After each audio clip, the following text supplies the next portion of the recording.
All right, thank you for that lovely introduction. Yes, hi everyone. My name is Danielle Small. My pronouns are they, them. Like she said, I'm a lead content designer, most recently at Pinterest and Twitter. And I've been working in content for about 10 years. And the last few years, I've been working on a lot of projects that are either powered by AI, whether it's machine learning or LLMs, or it's involved like prompt engineering.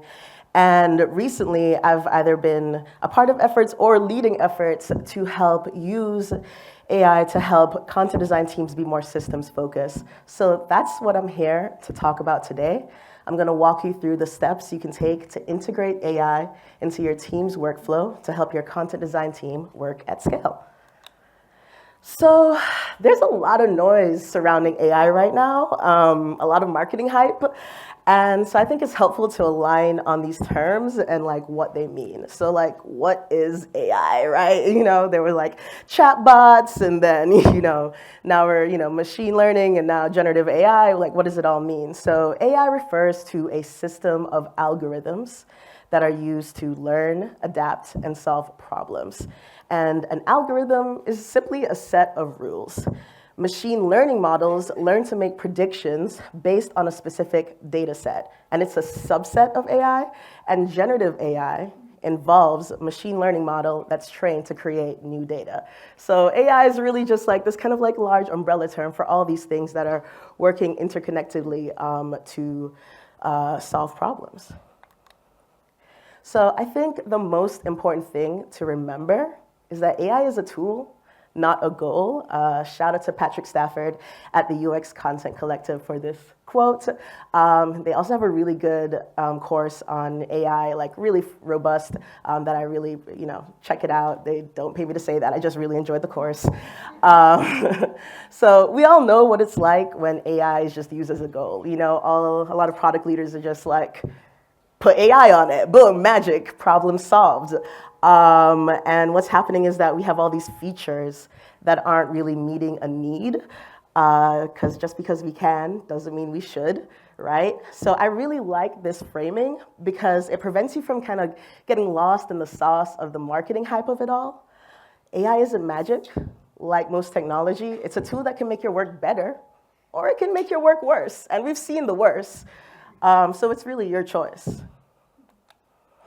So today I'm going to talk about AI writing tools. And at their core, they provide content suggestions and generate copy strings that are trained on your team's data. So I'm talking about your style guide, your voice and tone spectrum, and terminology. These tools can help your team be more systems focused so you can reduce content inconsistencies and maintain a cohesive voice and tone throughout the product. But they're only as good as the data that you train it on. The more you put into it, just like anything, the more you'll get out of it. Let's see if I can play this GIF. Hey, all right. So content design often feels a lot like this, right? We've talked a lot about how we're juggling so much. We're chronically understaffed. That's the constant refrain. And we're often expected to perform as if we aren't. We spend so much time answering the same questions or handling the same microcopy ask, and then that takes away from like high-level strategy work that we want to be doing. We want to create a consistent voice. We want to reduce inconsistencies. We want to better work at scale. We want to quickly onboard content designers and partners to our guidelines and approach. It's a lot. So this is where AI can help. We can't be everywhere. We do not have that golden ratio of 1-to-1, right? So AI writing tools can help us track and socialize language and naming decisions. It can help us maintain a consistent voice and tone. It can help streamline our governance process and help us onboard new team members. Lastly, it can help us document and socialize guidelines with your team, broader design org, and cross-functional stakeholders. Now, these are just like the use cases that I found in my experience, but it's an emerging field. There's more that you can do with it. I know some teams use it for customer support, right, to make sure everybody's answering the same way so there's a consistent customer experience. I know UX Content Collective trained ChatGPT on one of their courses so that you can better find answers to their questions, any questions you might have while taking their courses. So what does this actually look like in practice? So Kimberly is a new addition to the content design team. Let me read here because it's kind of tiny there. She looked through the content design style guide as part of her training, but it was a lot of info to digest. As she's working on her first project, she's overwhelmed by all the new guidelines she needs to remember. The last thing she wants is to have the language in this feature sound out of place, especially as a new person. This has been me, honestly. So she enters her UI copy into the team's AI writing tool as a gut check. Because it's trained on the content team's guidelines, it tells her which product names need to be capitalized, shows her how to properly format dates and numbers, and catches spelling mistakes on key brand terms. It even helps her generate a few empty state copy options that she can use or not. Kimberly now feels more confident that her work is consistent with the rest of the product, and seeing the AI suggestions in her workflow helped her better retain the info from the style guide. Now, okay, that's just one approach of how it can be helpful. This is a second approach. So this is a small but mighty content design team.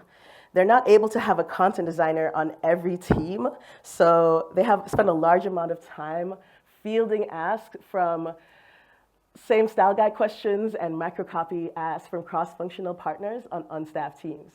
They're also noticing that there's a lot of content inconsistencies because there are no content designers to review every piece of copy. And this really affects product terminology, and everybody knows the less consistent the language, the more you lose trust. And then all of this is taken away from the high-level strategy work that they want to focus on. So they use an AI writing tool as a source of truth for their style guide, and it's able to provide guidance, content suggestions on repeatable copy strings. They refer cross-functional partners to this tool for the same style guide questions and microcopy ask. And because they uploaded their terminology into this tool, there's more language consistency on unstaffed teams. And they run a monthly cross-functional terminology review to make sure the terms are formatted correctly, that they have, they're synced with everybody, and that it's shared with the broader org. This helps them spend less time answering the same questions on Slack and in office hours so they can focus on that high-level strategy work. Sounds simple, right? Those are the ideals, right? But, how do you get started with AI, right? Like Patrick said, AI is a tool, not a goal. Getting clear on what you'll use it for ensures you're getting a good return on your investment. Do you want to use it as a source of truth for product terminology? Maybe you only want to use it to house your style guide so it can make content suggestions, and so you're not having to have a weekly check-in to show, our style guides can be hard to digest at once, so maybe you need to use it in that way. Or maybe you're using generative AI features to help create decks or, write error messages. And then there's no need to reinvent the wheel. I think it's important to get involved with AI efforts at your company, which I'll talk a little bit more about. And then identify what you want to use to train your AI writing tool. And lastly, start a working group. So when deciding what you'll use it for, there are a lot of factors to consider. How much time can you reasonably allocate to train it on your team's data? And how much time can you allocate to maintain it? While it does save you time in the long run, right, it does require a lot of upfront work, I'll just be honest about that, especially depending on what you're using it for. In a lot of the companies I've been at, we wanted to use it we've had ambitious goals, but I think there's also, it's good to start small as well. So if you wanted to provide content suggestions based on your style guide, you need to make sure you have a style guide, right? Or maybe you have a style guide and it's not up to date. Again, what you put in is what you get out. I think it's also, thinking about the budget. Do you have budget for an enterprise tool, right? Or is it just something where maybe you use something like a lot of companies are making their own internal tools? Or, there's a lot of Figma plugins that you can just get started with. Basically, where can you start, to accomplish what you want to accomplish? And then measuring success I think is really important, just having that, even at the beginning, before, once you define what you want to do, how will you measure success? That helps, secure buy-in from leadership when you're like proposing, hey, let's use this AI tool. But it also gives you just like a North Star to kind of like work towards as a team. And then the last thing to consider here is who will have access. So is it just going to be the content design team? Is it going to be content design and designers? Is it going to be design managers? Is it going to be engineers? How do you think you'll get the most impact depending on like all these factors, right? Because we don't have all the time in the world, we don't have all the budget in the world. So it's really just trying to balance what's important to you.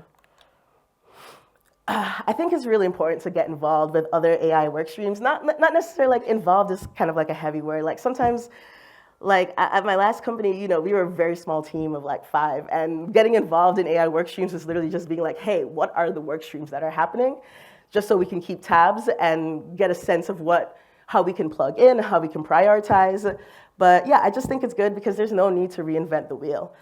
Chances are there are already ongoing AI efforts at your company, whether it's being used to power features or they're using prompt engineering. Again, they're creating their own AI tools. So, you get to have the lay of the land so you can be more proactive instead of reactive with content design and AI. I'm a big proponent of not waiting for something to happen to us and just being like, hey, we're here. Let's get involved, right? We have a stake. This is so much of AI is content work in addition to that. So there are many other ways for folks to be involved with AI. And then something like, I've been working on is like, how can I connect the dots between using AI as a process tool to help us become more systems focused and as, for project work? How do we marry those things to kind of create this whole ecosystem? Haven't figured it out. These are just questions that I've raised while working on it. So these are the questions that could help guide these discussions, like how is AI being used at your company? Features, processes, or both? Which internal or external AI tools are already being used? Can you use these tools to already meet your needs instead of like getting an enterprise tool, for example? And which teams are using AI? Is your company developing an internal tool, and can you tailor it to your use cases? So when it comes to training your AI tool, like I said, this is where it takes like the most amount of work, right? Depending on what you want to do. Again, I think I tend to bite off more than I can chew. So I'm always telling myself, start small, right? And so in starting small, the framing is like, what can you turn into a template and go from there? This is not an exhaustive list of the things you can use to train your AI tool. These are just what I have experience with in the past. So voice and tone, style guide, terminology, to me, those are like the big 3, right? Because it needs to sound like you, sound like the product, voice and tone. This is especially important if you want to use the tool to generate new text, especially if you're going to have engineers or designers use it for, those microcopy asks. You can get really specific with voice and tone depending on the tool you use. If you have a custom tone spectrum approach, the way you speak in privacy notices is going to be different than onboarding. It's as specific as you want it to be. Style guide, it needs to understand how you format things, whether you use sentence case versus title case, and more. At Twitter, we needed to understand that we used, and I'll never call it X. His mama named it Twitter, I'm gonna call it Twitter. At Twitter, we needed to understand that we use the word tweet instead of post, or that you capitalize the T in tweet. Honestly, you'd be surprised at how easy it is to miss that in the copy.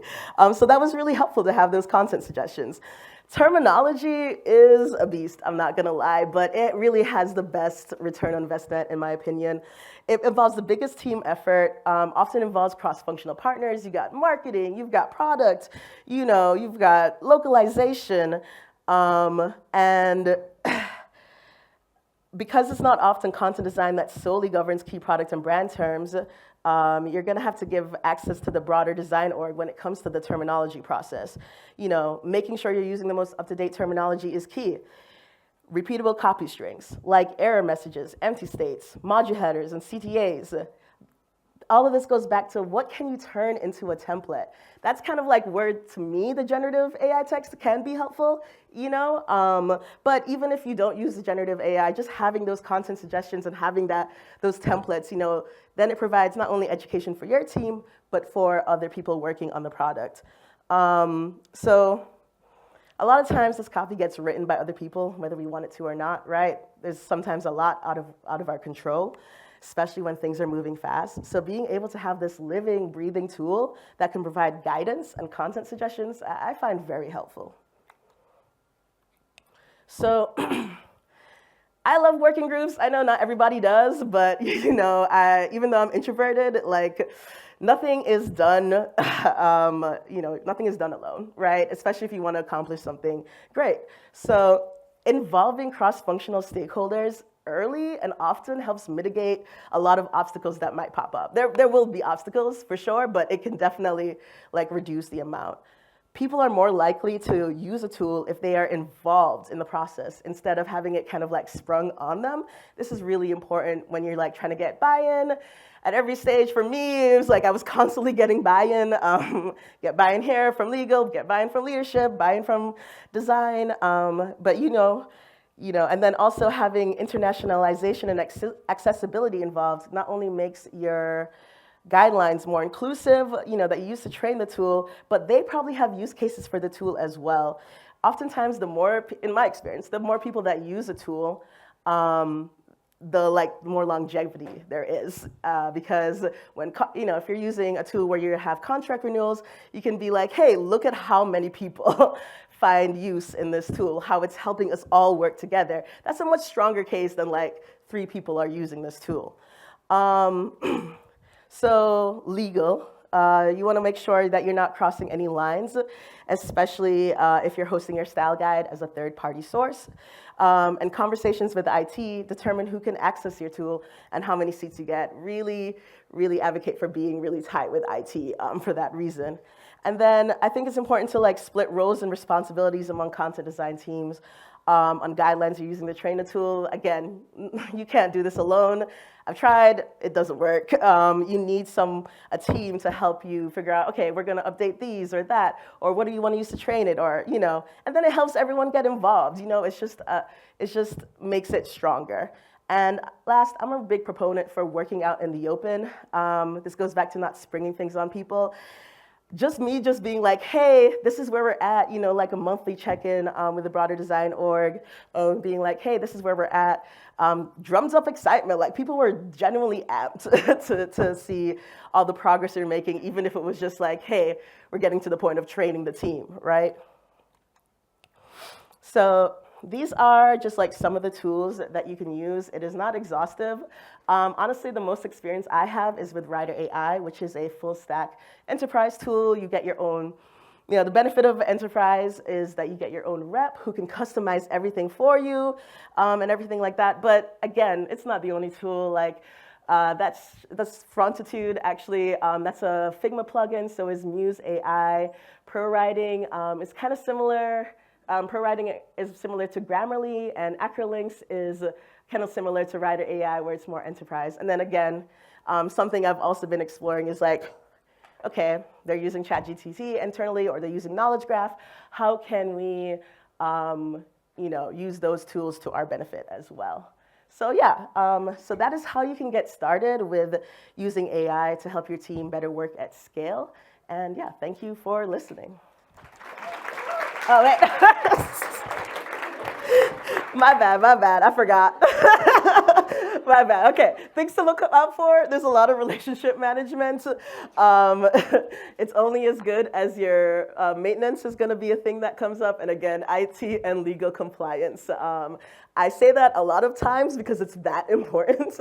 Please make sure you are as compliant as you can be. All right, now we're done. All right, thank you so much. I don't know where to go.